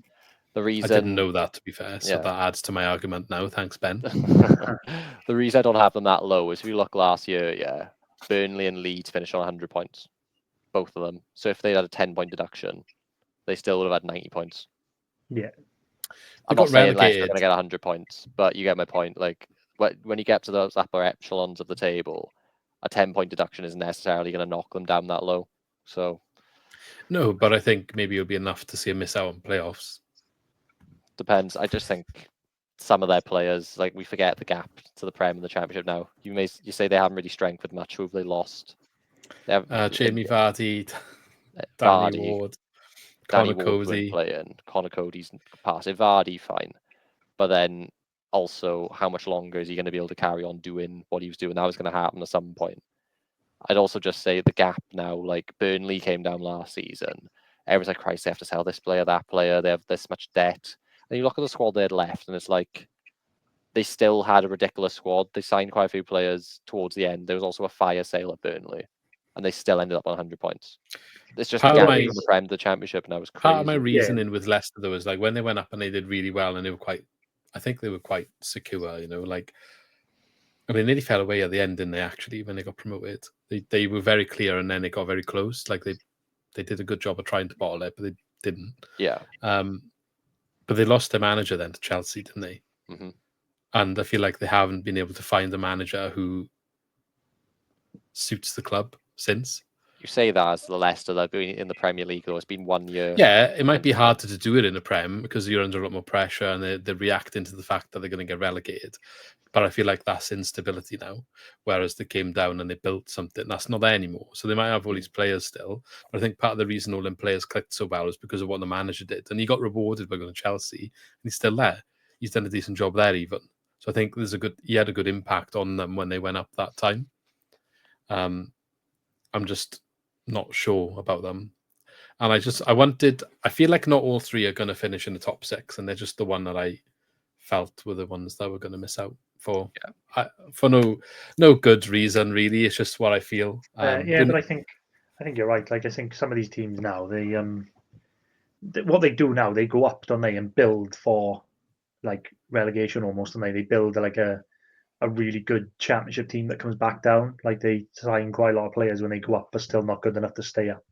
But when they come down, they're just such a gulf ahead. But I think maybe this year more than ever, we'll get into the playoffs and stuff now. But you've got the 3 coming down. But I think you've got teams that like are in there now. Like, for example, like Sheffield United didn't go up, so that was a bit of a shock. The Sunderland kind of went up instead of them. So they're like strong enough to go up. And then I think you've got like a couple of outsiders, which I think none of us have said yet. So I think we've all got the same teams in the playoff, but they'll challenge as well. Yeah, I don't know. Like, would they have the last time of year as well? That guy who went with the manager to Chelsea, he was the main man. Dewsbury Hall, wasn't it? Yeah, him. So he's not there. Like, I don't.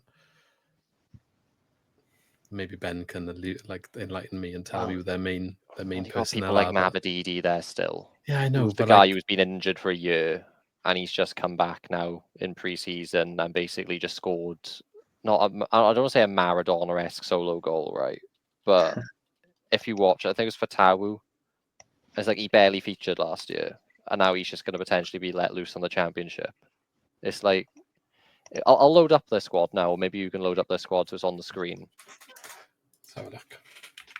It's got Patson Daka there, like 26.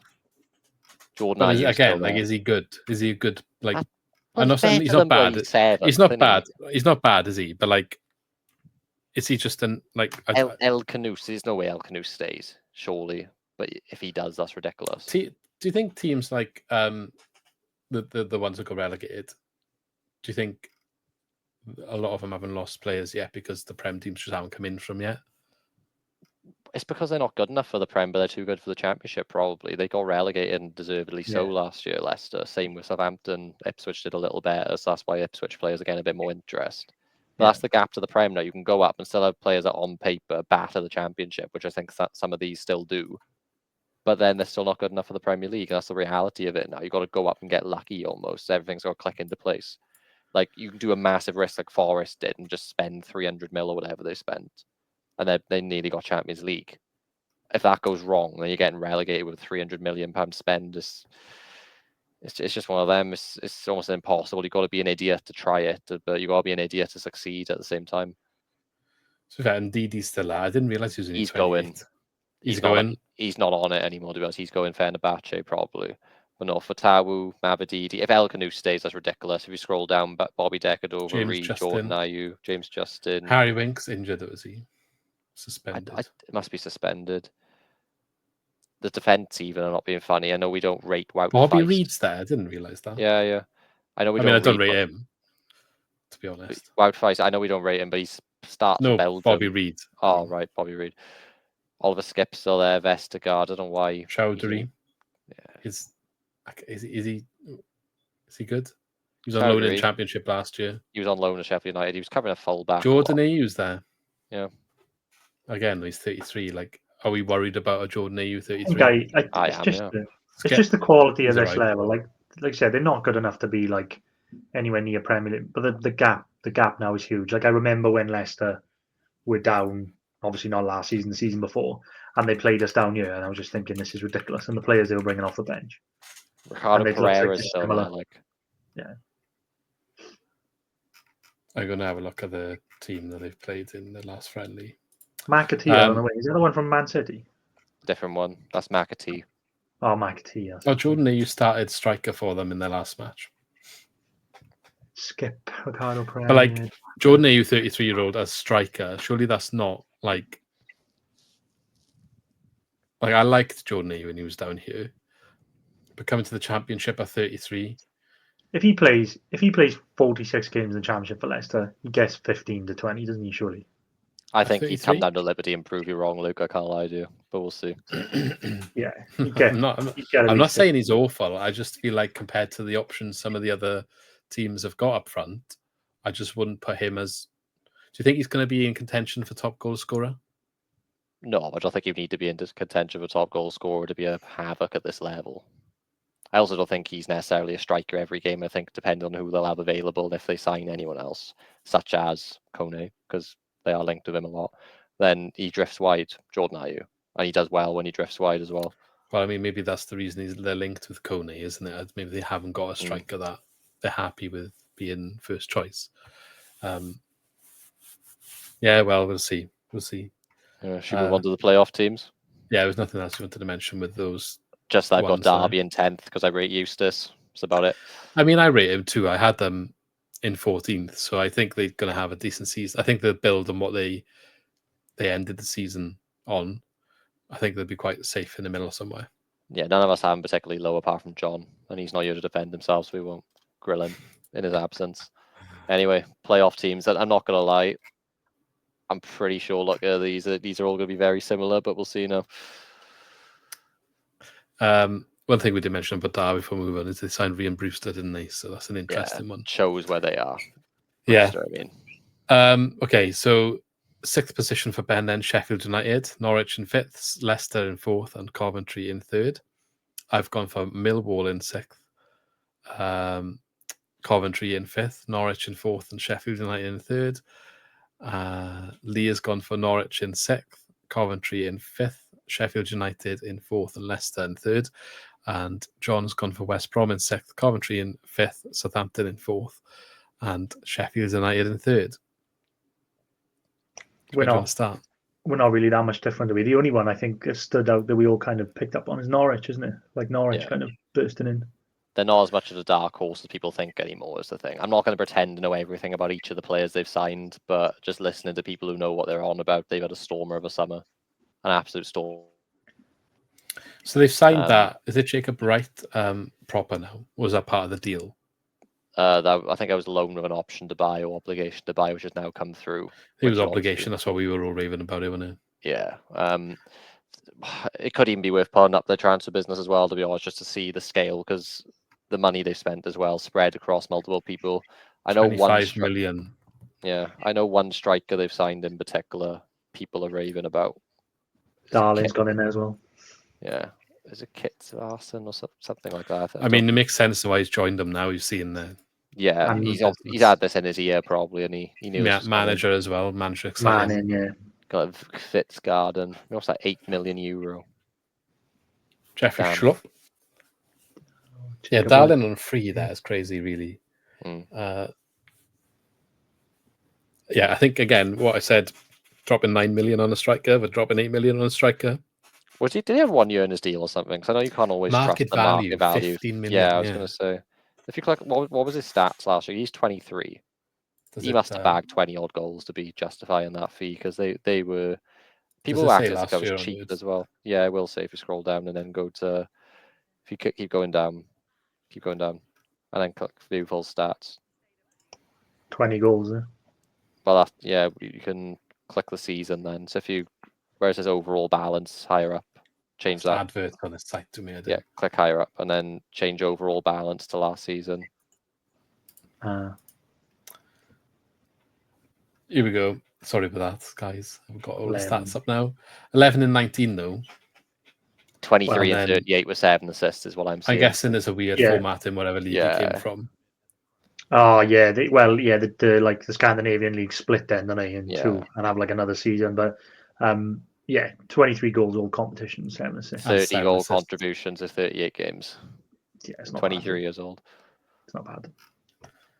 Yeah, so that's a good signing by the look of it. Was he full Danish international, did it say? If you scroll down, was that the youth? Oh my gosh. This site, man. You've fell on all that, but adverts. He's in and around the Danish squad then, is he? Yeah. Yeah, so he's not in the squad, but he's in and around, isn't he? Surely. He must be in the He must have been in it at some point on the match day. Yeah. But yeah, so big business at Norwich, exciting manager. I think, they've had history of yo-yoing. They've had a couple of seasons of maybe, what's the word, like stabilizing in Championship. Maybe they're going to have another crack now. To be fair, they did okay last season. They just tailed off, didn't they? And kind of went into no man's land. Oh, they were bad at the end, didn't we? Yeah, they 3-0 up against them. Was it 3-0 up at half time or 3-0 up at fairly early days away from home against them? Yeah. No, they battered us. Remember, they beat us like 5-0 under Luke Williams. 5-1. But we played them again at the end of the season, didn't we? Yeah. At home, maybe. I swear I'm going to look this up. I swear we beat them heavily. They were awful at the tail end of the season, though. But I remember that was when we played them away. It was the early kickoff, and they beat us like 5-1. It was one of the tragic 5-1. The 5-1 was bad. It was bad.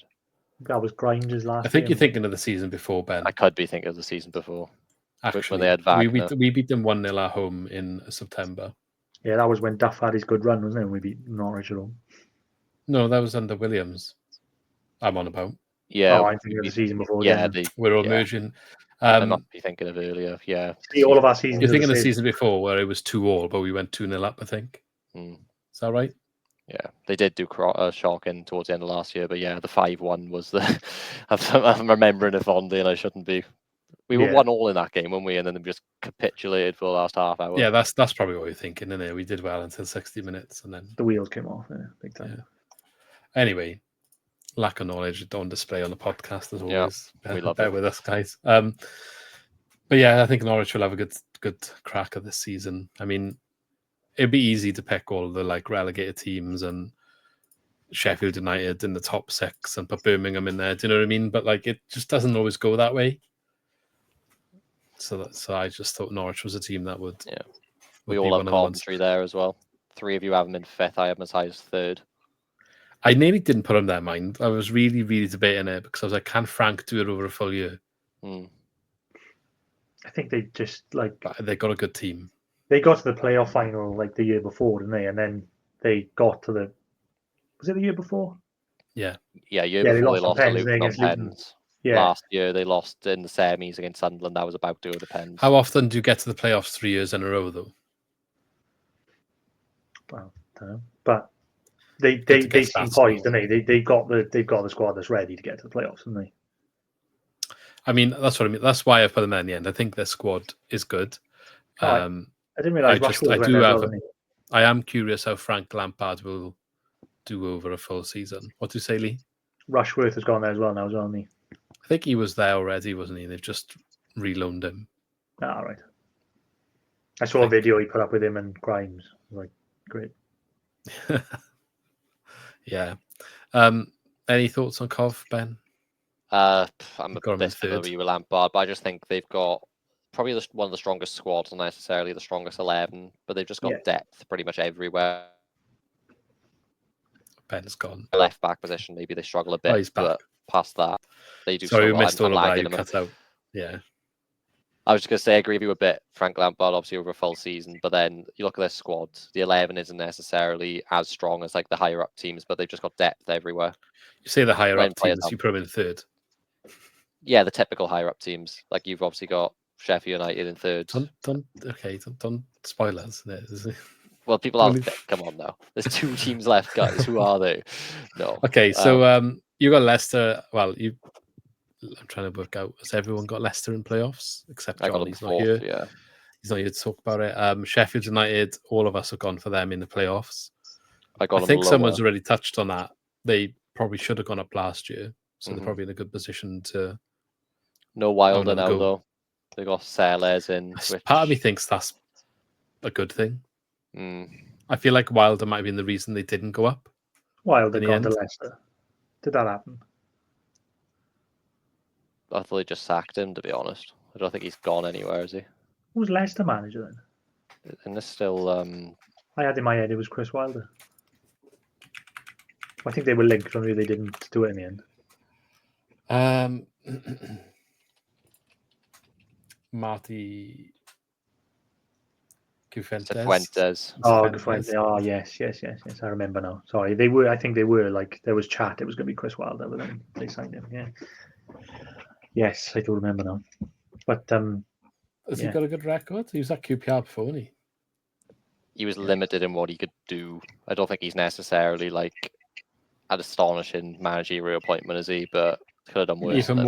Even more my reasoning for them being in 7th. Anyway, so Sheffield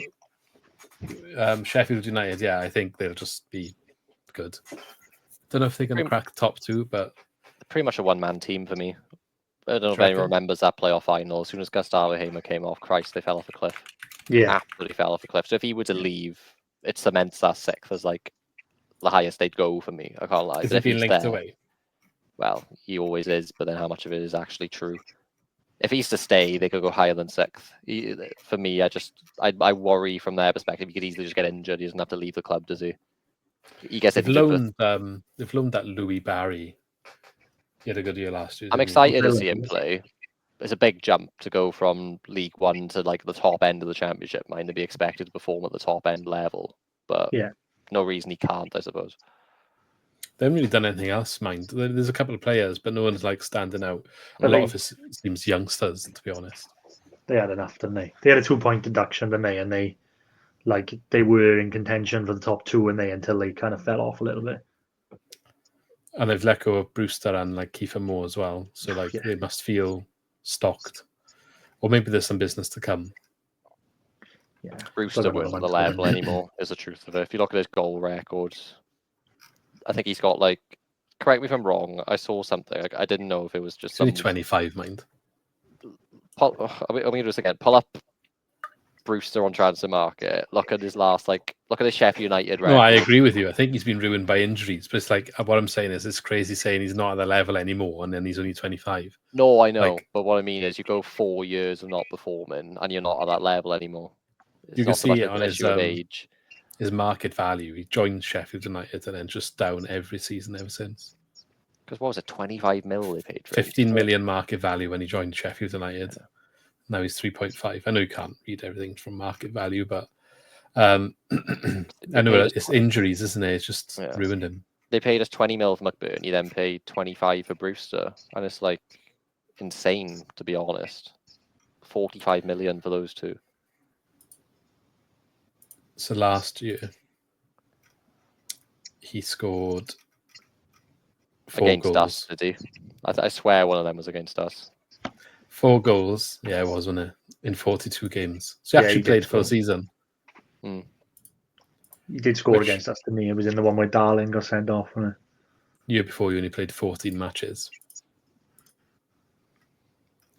And the year before that was only 17. So he's just, last year, obviously, for full season, maybe he can get back up to speed at Derby. We'll have to wait and see when we... Yeah. Anything else there? So Norwich, Coventry, we talked about all of them. I've got, I guess, Millwall. I mean, I think I was just looking at that. You all got Millwall quite high, haven't you? Well, they did nearly get there last year, didn't they? They're just consistently in and around that level. They never actually get playoffs, but they're always in that like 7th to 10th sort of range. Yeah. I can't definitively tell you why I feel like they're going to be there. It's kind of the same as what I just said, but I didn't want it to be the boring, like everyone got relegated and all of that. Banter, basically. He did it for clicks. But again, they've chucked 6.4 million on a striker. Millwall have. Yeah, Josh Coburn from Middlesbrough. I thought it was someone exciting.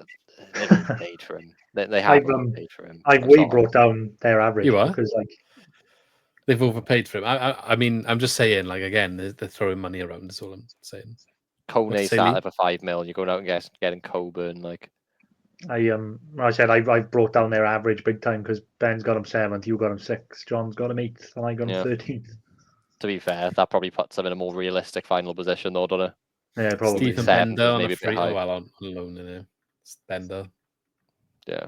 Anyway, shall we see who could possibly be in the top 2? I think they sold Fleming for 8.3. Yeah, go on then, top 2. Shock. So Ben's got 2nd place Southampton, 1st place Ipswich.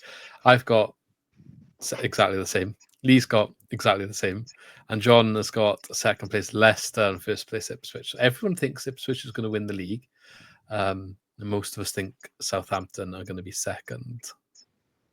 I don't know if it's I just think Ipswich have just built the best, like, same manager. It's consistency, and they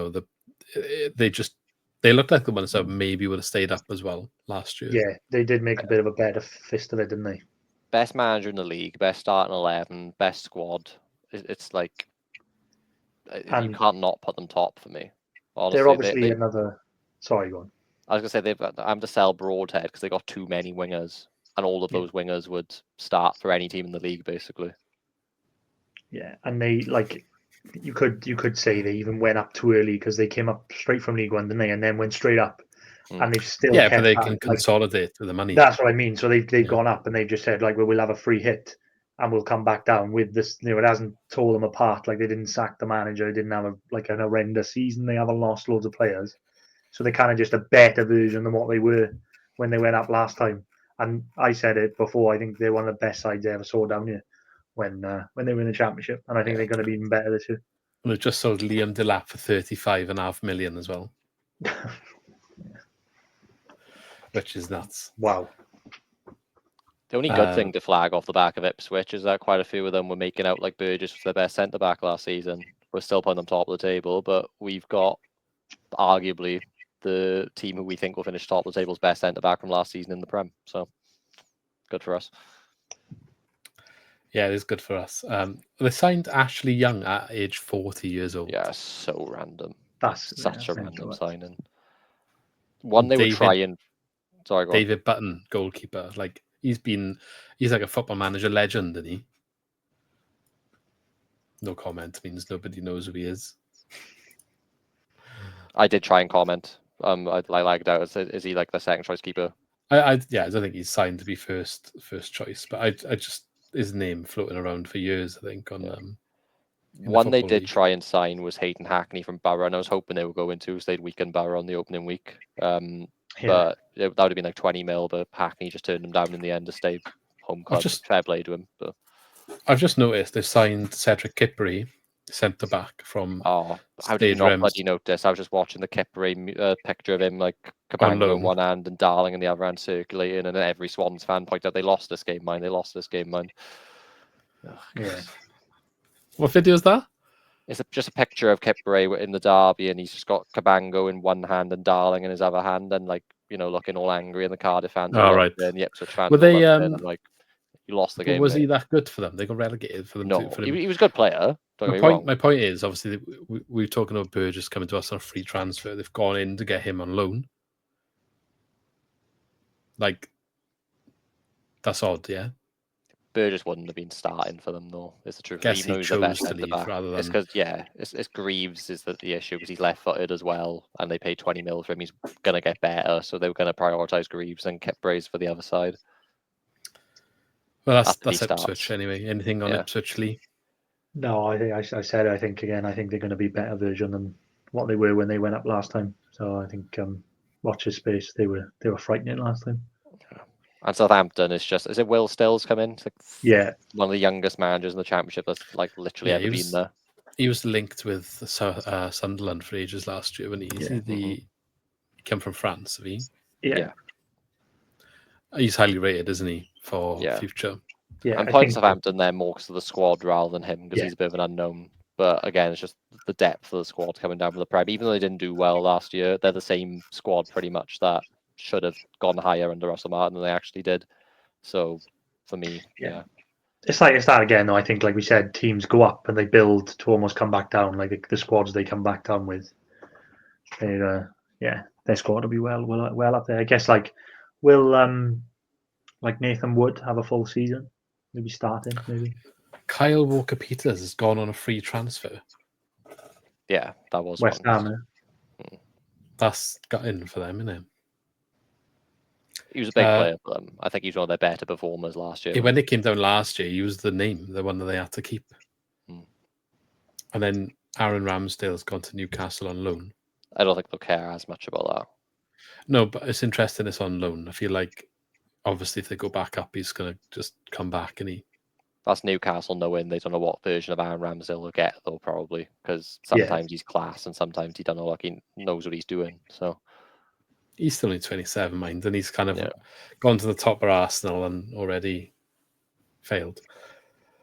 Since interesting. he did that interview and he's like, "Oh, you can't possibly pay attention for 90 minutes. I start daydreaming," and since then he just got dropped for Raya instantly, and he's just never been the same. Like, why would you say that? I don't know.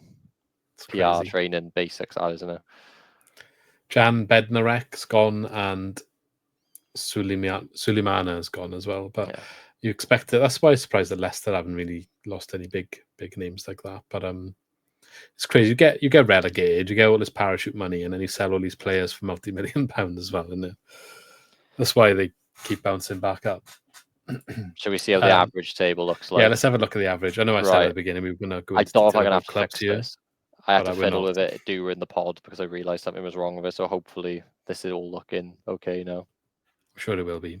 Yeah, we're not going to go into detail on everyone here. We kind of already did it. I described it a bit incorrect at the beginning, but I'll read it out from bottom to top then. So we think that Sheffield Wednesday collectively are going to get relegated bottom of the league. Then we've got to go in from bottom to top. I'm not going to read the positions out. Oxford United, Hull, Charlton, Preston, Portsmouth, Stoke, Derby, Watford, Blackburn, Wrexham in 14th, QPR, Middlesbrough, Swansea in 11th, Birmingham, Millwall, Bristol City, Norwich, Coventry, West Brom, Sheffield United, Leicester, Southampton, Ipswich. How boring. How boring. That's got to be a mistake, surely. There's no way West Brom going to be that high.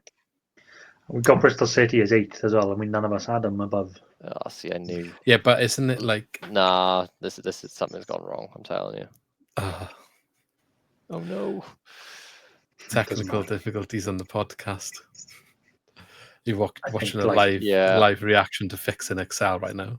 You are watching a live reaction to Fix in Excel. This is the thing, right? John, I've never met the guy, right? And I'm sure he's class, but we had a perfectly functional Excel sheet. And I've had to try and fix it today. Nice one, John. And I'm sure West Brom's wrong as well. Yeah. Okay.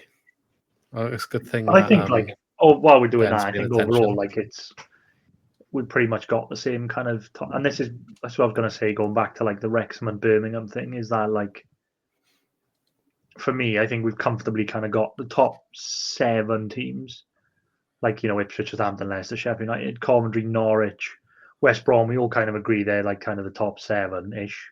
Yeah. And then I think the only unknown is if Wrexham or Birmingham could break that, and I don't really know. So I think I was comfortable with them being the top 7, and then just see if Birmingham probably or Wrexham can break in. But West Brom gone down to 7th and Bristol City gone down to 13th. Oh yeah, fixed it. So that puts for us the Swans in 10th. I think it changed. Yeah, it went up 1. Which is that top 7 just looks right. The order might change, but the top 7 I think is just those are the best 7 teams in the league. West Brom are the only ones. I have them a little bit lower in 9th. Hasn't what's his name? Yeah, manager who's gone to Valencia last year, Corberan. They weren't quite the same after that. So whether they'll have enough in them to go up to 7 from the off, I don't know. But we'll see. I didn't really know where to place West Brom, if I'm honest. I found them quite... I didn't want to commit to them falling down the league, and I didn't want to commit to them being playoffs. I think the ones that most people disagree with us, the most is Birmingham in 9th. I think most people are going to have them top 6, but we'll see. I had them 8th, so I don't back either, but I'm just saying generally that's what people would disagree with. Looking at it seemed to be the consensus that they were going to be high. The way the season could go is Birmingham could lose the last game of the season and go from 6th to 9th. I know, and that's how tight the margins are. But then there's some people saying they're going to be 4th, So 9th compared to what a lot of people will say is low, but I don't think they'll be as fly-in as people think they'll be either. Are we happy with Swansea in 10th? I'd take you 10th easy. It's a strong... But do we think it's a realistic? I'd take that all day. If you give me top 10. Look at the teams below, right? Borough, you said, a weaker. QPR, we're not entirely sold on. We finished one place below Borough last year, so it's just... No, I know. I'm just saying, Blackburn... Yeah, no, just put it into perspective, that's all. Again, Blackburn's wrong, surely. There's no way they should be 15th. Guys, I hate Excel sometimes. We will publish the correct table when we post it. Oh, I did it in front of you, Luke, I before know. going on. I don't know how this has happened. Any other issues there? I only changed them like a little bit. Well, they dropped 4 places, but it changes other teams as well. It bumps other teams up. You just cycle through it with the arrow key and we'll have a look if the boxes are in the right place. I can't really do the arrow key. I got to double click it every time. All right. I think all the ones at the top fine. It might just be Swans are bloody wrong, apparently. Push us down. Well, just maybe. No, I think they won't change because it's going to cover. To be honest, it's covering it already, isn't it? So yeah, it didn't actually make any difference. Anyway, well, that's getting fixed. Yeah, I would take 10th, but I was just wondering if you thought, like, do you think we're going to get there? I know you both put them lower. Do you think we could get 10th? But I mean, I guess we'd already spoke about the margins being so close that it might not actually, it might be a win at the end of the season, changes a couple of positions. It feels like it's been that way for the last couple of years anyway, in a championship especially. I think we can get 10th, don't get me wrong, but equally, it's hard to say at the time of speaking, right? Because the transfer window's still open for a month. But if Timer gets injured right now, I think we'd lose 3 games in a row if he didn't play 3 games in a row. True. I guess there's a lot of teams that you could theoretically say the same that we just don't. We don't know everyone's scored depth in detail, do we? So, like, you've got to look at what's in front of you. Timer played every game last season apart from one, didn't he? He doesn't look. He's not a 90-minute player either. So, like, it is worrying we don't have a understudy really now. We got to get someone in there. But yeah, that's fixed, I think. Don't actually think anything noticeable changed. Nothing changed then. Not that I could see anyway, but there we are. Looking at relegation, Hull, Oxford and Sheffield Wednesday. Me and Lee have fixed that, haven't we? It's literally the exact order we've got. Yeah, it's the same, yeah. I mean, Hull and Oxford and Sheffield, all 3 teams for John as well. It's only me that had different. And you had Wednesday. And you had Oxford 21st and Hull 20th, so... Preston and Charlton.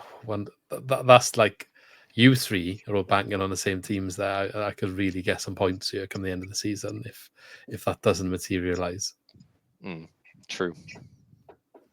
Just saying. Like, or you could be the only one to lose out. I understand Hull. I just think the transfer embargo seems a little bit cushy, and as a result of that, I think. Like if they sign in McBurney now as well, do we think McBurney's going to go to a team that'll be relegated? I feel like he's got a bit about him to make a little bit of a difference. This is why I was annoyed at some of the recent business that came out after I'd already locked in my selections, to be honest. But this is the issue with doing it at this point of the season. You don't want to wait till the end of August, though, because then you've got the bias of, you've watched them play like 3-4 games. So yeah, the last couple of seasons he's been in the Premier League and then the Spanish Premier League. So yeah, but he hasn't I don't know. He hasn't scored many goals, has he? I don't know. But he's been. That's what I was saying earlier. Like, it's not just about his goal scoring, is it? If you ask any Sheffield United fan or any Las Palmas fan, they were happy with what he was doing and Sheffield United fans wanted to re-sign him. But that's what I said about Kiefer Moore, wasn't it? With Wrecham, like it's more. Yeah, I guess I've been a bit of a inconsistent with that one, but Kiefer Moore's older. The other way. Yeah. We'll see, innit? We'll see. Hull, I just don't get it. What is the reason for that embargo? Money? Not paying. They didn't pay someone a transfer fee on time, wasn't it? Yeah. I just think I don't know. They may not finish that low. They may work, but I just feel like they went big, didn't they? They tried to go big, and then I think they're going to start paying for it now. And I think that's when you start getting January.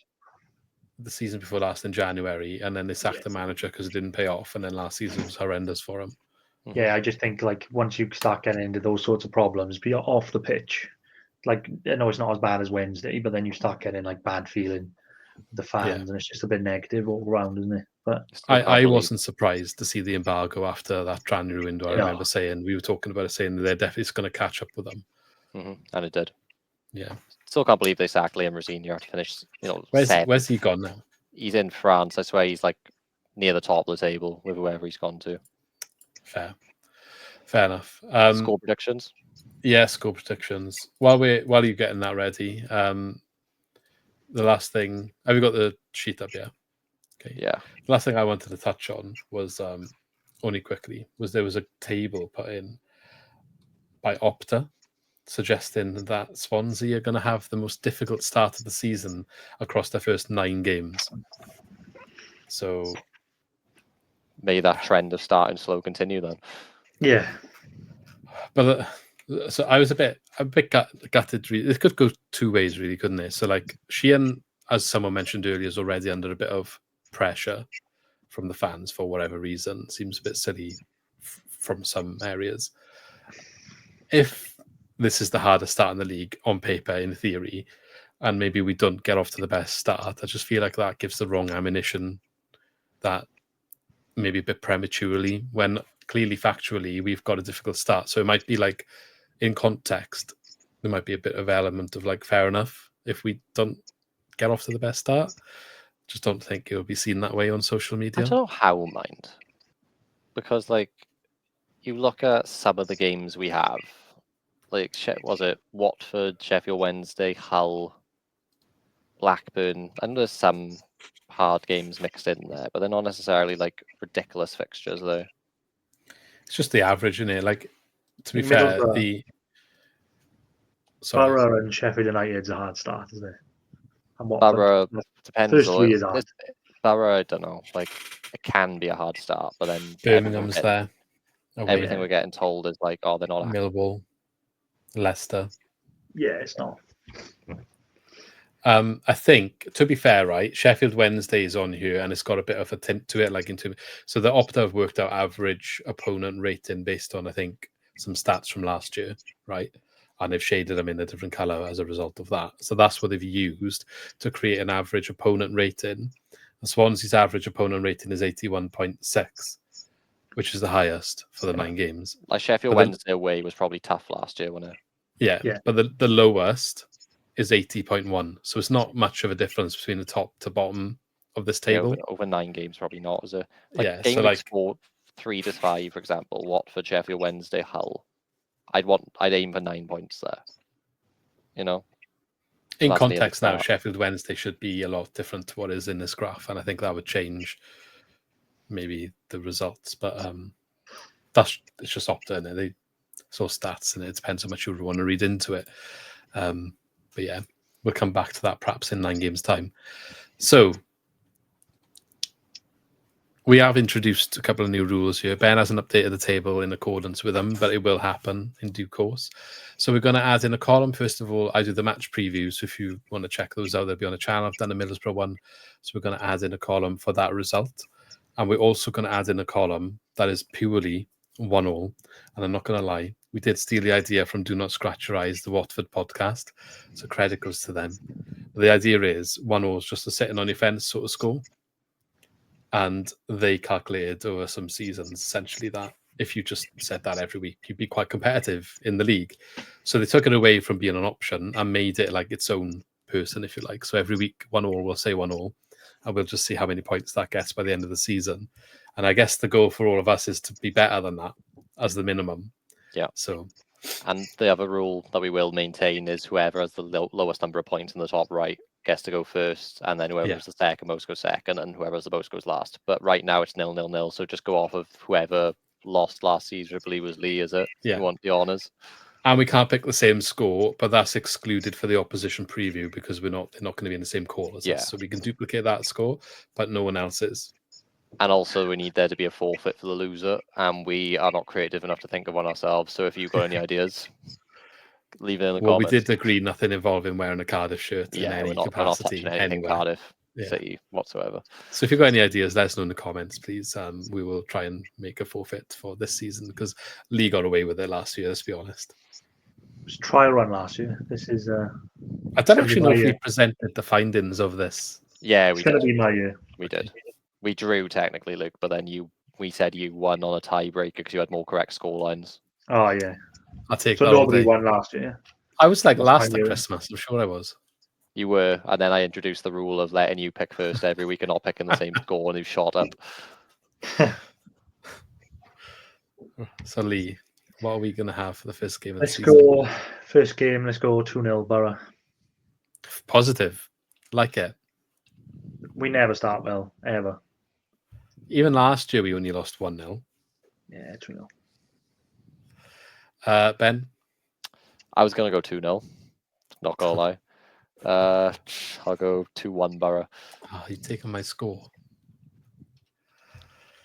I go in 0-0 then, which is not what I actually think. I said 2-1 in the preview. So if you're watching that, I'm not being a hypocrite. I just can't pick 2-1 anymore. And I can't pick 2-0. I could pick 1-0, but I feel like it got to be different in this situation now. So I'm going 0-0. And it could definitely happen because Borough have drawn like all of their friendlies. So it's definitely plausible. We haven't scored basically from open play in like a million years again. So not a good start for us again. 4 offside goals in 2 games. Anyway, that's everything. I think. Anything else we need to touch on before we close it down? Welcome back for another season of Swansea City. I know. Hopefully, we have more sweet dreams than nightmares. But I really have enjoyed not having the Swans ruin my weekend. Yeah. For the last well, maybe weeks. they won't this year. Maybe it'll be different. Or maybe it won't. I'm just looking forward to Snoop Dogg's beer. Oh yeah, that'll be good. I've seen the mural or whatever now, to be fair, in person in the friendly. It does look good. It does look good. Is it where you sit in? No, it's in the West Stand, because that's where the pre-season game, that's the stand they opened for. I do think it's going to get wrecked, though. Like, I thought there'd be like a layer of plastic on it or something. It's not. So I do think over the course of a year, I hope it gets protected, but I'd be surprised. Well, the old ones that have been up from like when they first opened the stadium, like Gavin Ensign and stuff, are still fine. Yeah. True. I think, but that's in the family stand. To be fair, I think so. Maybe a bit different. Okay, but yeah, thanks as always for coming along, listening, watching. Leave a comment on anything we discussed. Of course, forfeit ideas as well. We would like in the suggestions. Don't forget to subscribe. We are on course to get to 1,000. We're still pushing for it. It's our goal. So please help us get over the line. If you're listening on audio only, don't forget you can follow us on sub platforms to allow a rating. So we do appreciate any good feedback. And if, as always, let us know what you're thinking. On that note, we shall see you in the next one, hopefully to celebrate the first victory of the season. So catch you next time. In a bit. See you soon.